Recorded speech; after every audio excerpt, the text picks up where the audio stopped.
आणि यानंतर आपण बघणार आहोत लोकसभा निवडणुकीचा महासंग्राम।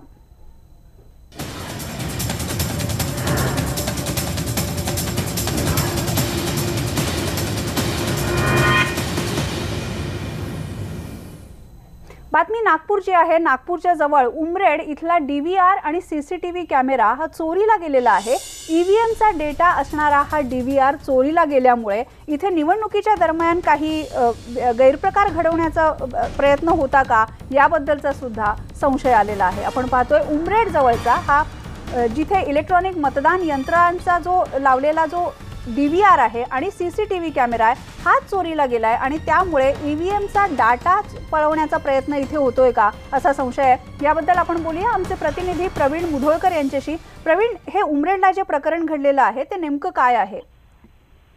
आरती, मुळात या ठिकाणी एक स्ट्रॉंग रूम उमरेड मध्ये तात्पुरत्या स्वरूपात म्हणजे 2 दिवसासाठी एक स्ट्रॉंग रूम तयार केली जाते। त्या स्ट्रॉंग रूम मध्ये सुरुवातीला ईव्हीएम आणले जातात आणि ईव्हीएम डिस्ट्रीब्यूट झाल्यानंतर मतदान झाल्यानंतर ईव्हीएम परत त्या ठिकाणी आणले जातात आणि ईव्हीएम गोळा झाल्यानंतर ते मेन स्ट्रॉंग रूम मध्ये निवडणुकी नंतर मतमोजणीपर्यंत ठेवले जातात। या 2 दिवसामध्ये या उमरेड मध्ये ही जी स्ट्रॉंग रूम तयार करण्यात आली होती आणि या ठिकाणी सीसीटीव्ही लावण्यात आले होते। या ठिकाणचे टीव्हीचा सेट, सगळे सीसीटीव्ही आणि त्यासोबतच त्याचा डीव्हीआर हा चोरट्यांनी चोरून नेला आहे।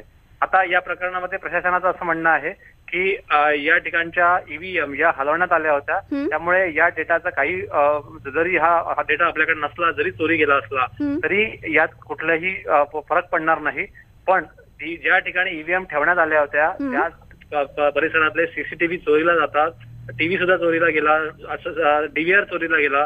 पण या प्रकरणामध्ये कुठलाही निवडणुकीच्या प्रक्रियेमध्ये अडचण येणार नाही। पोलीस तपास करतायत, पण आता जे कोण अधिकारी याला दोषी असतील त्यांच्यावरती निलंबनाची कारवाई सुद्धा होणार आहे। सध्या पोलीस तपास करतायत आणि पोलिसांचं पथकही उमरेडमध्ये पोहोचलं आहे। बरोबर आहे प्रवीण, तू जसं सांगितलंस की यामुळे डाटाला काही होणार नाही, पण तरी सुद्धा आपण पाहिलं की महाराष्ट्रामध्ये आता फक्त